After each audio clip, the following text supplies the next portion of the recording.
Assalamualaikum warahmatullahi wabarakatuh. Saat ini saya masih di SDIT Al-Huda Polokarto, Sukoharjo, Jawa Tengah, yang merupakan salah satu SDIT yang berbasis Tivin. Hari ini saya melaksanakan kegiatan training on trainer Human Resources Al-Huda based on Tivin, ya, atau kita singkat TOTHR Al-Huda based on Tivin, yang memasuki hari ke-10, dan ini adalah nanti wisuda para peserta yang memang dia lulus, ya. Tapi kali ini di sela-sela kegiatan tersebut saya akan menjawab pertanyaan salah seorang netizen, yaitu bagaimana pola asuh ibu tengking anaknya intuiting, ya. Kebalikan dengan yang kemarin saya jelaskan itu, ya. Sekarang coba kita analisa perbedaan keduanya antara orang tua atau ibu pada anak. Kalau persamaan jangan dibahas, karena kalau persamaan itu ketika ibu itu mengikuti sesuatu yang sesuai dengan MK dia, maka anak akan bisa mengikuti. Tapi kalau ada perbedaan di situ, ibu atau orang tua memasangkan diri kepada anaknya dalam hal pola asuh, maka ya akan jadi masalah itu, ya.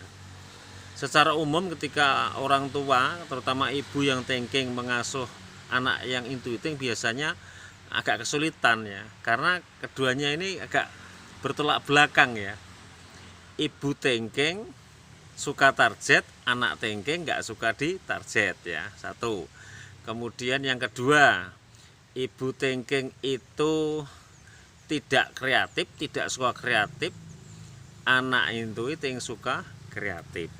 Ya, jadi kalau tidak suka kreatif itu berarti ibu yang tinggi sukanya ya yang pasti-pasti saja, yang kayak berimajinasi, berfantasi dia nggak suka. Ibu thinking suka mentaati aturan, anak intuiting sukanya melanggar aturan. Nah, ini jadi ribet, ya, agak repot ini, ya. Itu minimal 3 perbedaan itu, ya. Seperti di video saya sebelumnya, ya, jadi orang tua dan anak punya kewajiban. Siapa dulu yang harus melaksanakan kewajiban? Ya ibu dulu, orang tua dulu melakukan kewajiban, anak nyaman, baru nanti dituntut untuk melaksanakan kewajiban kepada orang tua untuk taat, itu, ya. Nah, kewajiban orang tua kepada anak terkait ilmu Tivin ini adalah memberikan pola asuh sesuai dengan MK si anak. Karena anaknya itu intuiting, maka ibu thinking ini menyelesaikannya ke arah ini, ya. Terutama intuiting itu suka cerita, suka mencari bacaan yang cerita. Maka karena ibu thinking sukanya juga mencari literatur, carikan anak ini artikel di internet atau yang offline, buku atau video yang isinya cerita. Kenapa dia suka cerita? Karena selalu mencari sesuatu yang inspiratif. Inspiratif itu mengandung 3 hal, yaitu mengandung tantangan, mengandung masa depan, dan mengandung hikmah.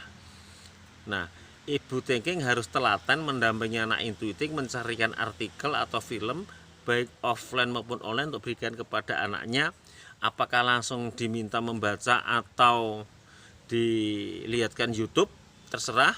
Atau orang tuanya lihat YouTube, membaca artikel, kemudian diceritakan kepada anaknya, silahkan. Ini memang tantangan berat bagi seorang ibu thinking yang harus banyak cerita, itu, ya.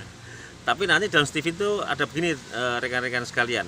Salah satu indikator thinking adalah dia mau menghidupkan dominasi otak feelingnya yang cuma 20%. Jadi nanti kalau lain waktu saya jelaskan, otak thinking itu, ya, neokorteknya itu dominasi kemampuannya neokortek kiri, ya, otaknya thinking itu 100% kemampuannya, feelingnya yang lebih kanan cuma 20%. Lah untuk menghadapi anak thinking ini, dia harus menghidupkannya 20% itu tadi, ya, banyak cerita, atau menghidupkan yang intuiting dia yang 40% boleh, ya. Jadi orang thinking itu dominasi kemampuan otak thinkingnya itu 100%, otak intuitingnya cuma 40, otak feelingnya 20. Ya, otak intuitingnya 40 dan feelingnya 20 silakan dihidupkan dengan apa? Banyak cerita. Tetapi kalau dia masih berat untuk bercerita, carikan cerita di internet, di buku yang nuansanya inspiratif, berikan pada anak itu. Anak itu akan nyaman, ya.